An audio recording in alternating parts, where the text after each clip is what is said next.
What's up mga idol? For today's video nga pala ay ituturo ko sa inyo kung paano gumawa ng layout ng plants o gumawa ng pattern ng plants. Ang kakailanganin lang natin ay yung kanyang PCD, outside diameter, saka yung size ng butas or yung bolts, hole nya. So, shout out nga pala sa nag-request ito si Samuel Pascua. Shout out sa iyo, idol Samuel Pascua. Panoorin mo to para matutunan mo, idol, kung paano gumawa ng plants na walang pattern. Ang gagamitin lang natin ay yung compass divider. Siya nga pala, pasensya na kayo dito. Nagkamali tayo ng paghawak. Pasensya na sa inyo mga idol. Compass divider, sorry. Protractor yung nasabi ko nakaraan. Pasensya na mga idol. And of course, shout out nga pala kay Ronald Aguilar. Shout out kay LG Sapiga. Shout out din kay Maranan Ariel. Ariel. Shout out kay Kabuni Vlogger Minalabak. Shout out sa Inoy. And shout out nga pala sa Peter natin si Mar Riego Montesoro. And shout out din nga pala kay Edmond Kasigin Martinez. And of course, shout out kay Captain Ricky Barion. Sir, shout out sa iyo, Captain. And kay Alejandro Kulagbang, shout out sa iyo, idol. Alejandro Kulagbang, shout out sa iyo, idol. Shout out nga pala kay Rasasi, shout out sa iyo, idol.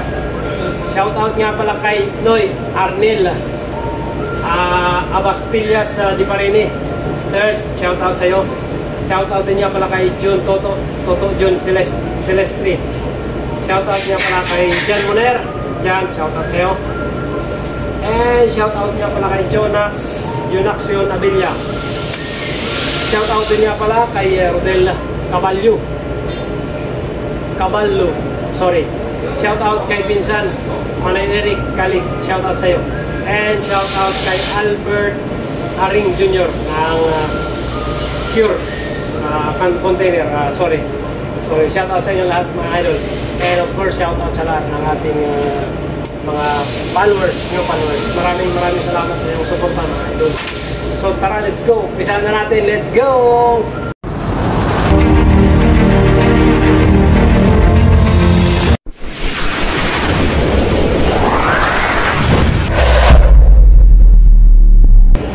Unang gagawin natin ay dapat kukunin natin yung sukat ng plants. Hello guys! How are you? This is my second engineer, Italian. Very nice person. Number one, this guy, eh? Yeah, thank you. Number one! Yeah, thank you. So, shout out to my second engineer, Capo. So, ang una natin gagawin mga idol ay kukunin natin yung kanyang PCD. So, kukuha tayo ng plants na pwede nating papakita ko lang sa inyo yung sample. So halimbawa ito mga idol, ang gagayahan natin, wala tayong pattern, basta kukupiahin lang o kukunin natin yung kanyang PCD. Ang unang gagawin natin is kukunin natin yung kanyang PCD mga idol. Pagkuha ng PCD, ganito lang. Yan. Gamitin nyo ng caliper or yung tape measure, yung metro. So pag nakuha nyo na yung kanyang PCD, so yan, ang meaning ng PCD nga pala is pitch circle diameter. So 180. So ang center nito is 180 mga idol. 180 cm or millimeter. So i-divide lang yan sa 2 yung 180. So 90. So ngayon 90 cm or 90 millimeter. So gamitin natin ito ngayong compass divider na sinasabi nyo mga idol. So rin nung nakaraan. Ilagay natin sa 90. So ayan, naka-90 na tayo. And then, ikot natin mga idol.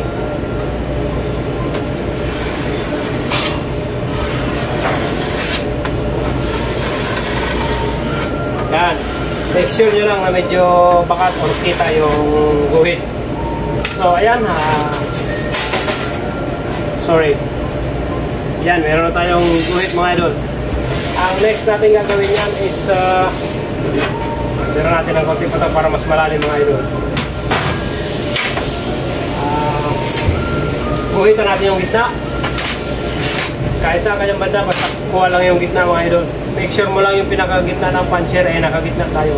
So, dito tayo sa para mas maganda tingnan. Yan, dito. So, guguhitan ko siya ng isang guhit sa gitna. Yan. Then, puncheran lang natin yung kanyang cross, yung kung saan sila nagtagpo. Puncheran mo lang para hindi tatalon yung ating compass divider mga idol. Yan. So, next step natin ay guhitan natin itong kalahating nito dito. Yung kabilang side naman. So, same process, gamit natin itong divider. Guhitan nyo lang ng bahagya. Wait, i-ano lang natin mga idol. So yan, guhitan ko lang.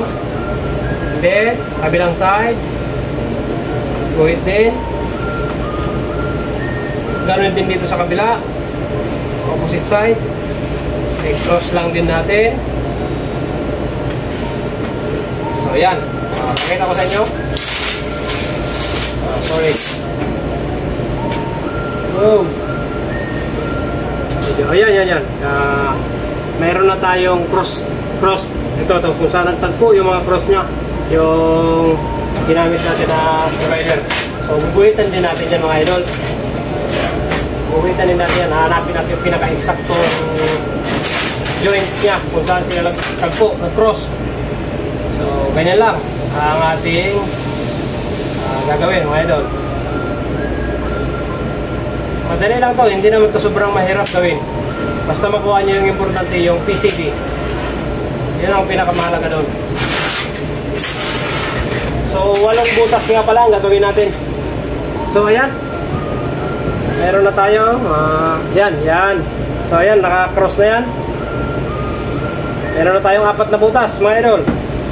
Meron na tayong 4 na butas. So, 1, 2, 3, 4. So, ito naman ang guguhitan natin para maging 8 butas siya kasi yung valve na, yung valve plants na ating sinukat ay 8 butas. So, same process, guguhitan natin to opposite side. Pero, pansiran muna natin tong pinaka-saktong joining niya para hindi na makawala yung ating compass divider. Para hindi siya tatalon kasi pag walang puncher medyo hindi naging sakto ang guhit niya. Sorry. So yan, same process. Guhit tayo dyan.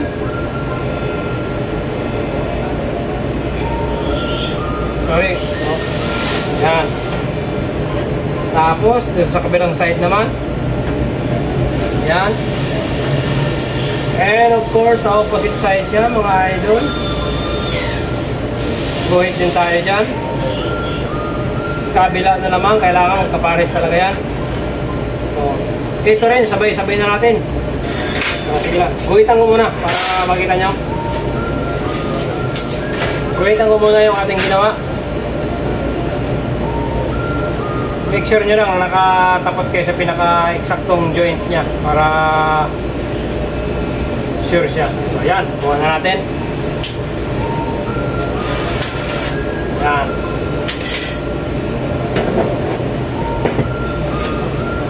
So ito na yung bagong guhit natin. Itong guhit na yan, yan na yung bago natin. So isa na lang, ito na lang parting ito. So, let's go. Continue lang tayo. Same process pa rin ang ating gagawin. Yan. Kasi mayroon tayong mga minarkiran dyan na puncher, yung joint niya. Doon na tayo maglalagay para hindi mahirap lagay nitong compass divider kasi pag walang puncher minsan tumatalon. Mawawala tayo sa sentro. So ito na, guhitan na natin.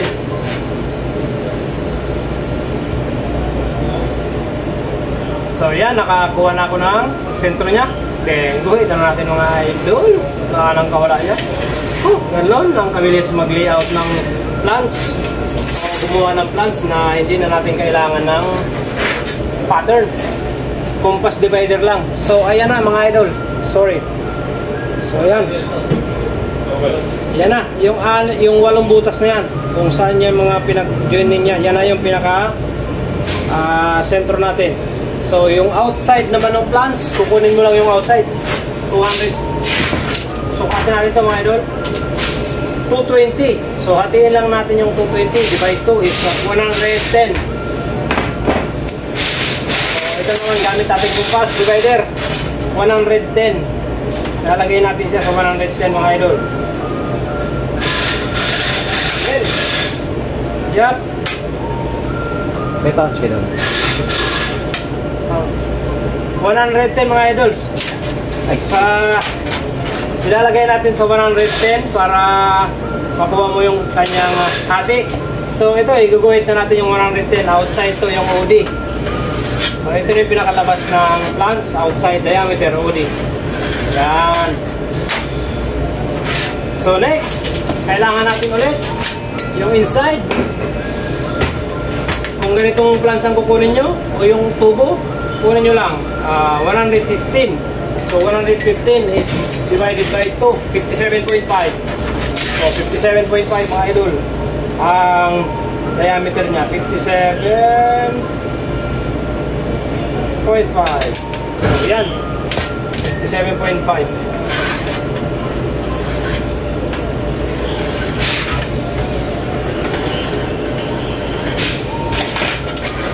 So ayan mga idol, tapos na tayo mag-layout ng yan. So yung PCD natin, ito.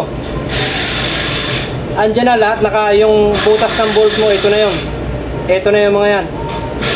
Yung pinaka-sentro nito. Kaya wala na, pag binutasan mo yan, boss idol, Samuel Pasqua, sure ball yan, walang kawala yan. Kasi meron kang PCD. Yung PCD ang napaka-important. So wala na, okay na yan mga idol. Okay na tayo dyan. Sana clear na yung pag-layout mo, idol Samuel Pasqua. Sana natutunan mo itong video na to. Sana may nakuha kong diskarte dito at nalinawan ka kung paano gawa ng plants na hindi na kailangan ng pattern o ano pa mang special na mga basta mayroon ka lang metro, saka yung ito, saka yung compass divider, roller. Okay na yun mga idol. So thank you very much sa sa inyong suporta mga idol. Sana may natutunan kayo dito sa ating video na to. Paki-support naman ang aking Facebook page sa Pitch Vlog. Paki-follow naman ako mga idol. So thank you very much. God bless. Keep safe always. Thank you sa susunod. Abang-abang lang tayo mga idol sa susunod na video. Thank you so much.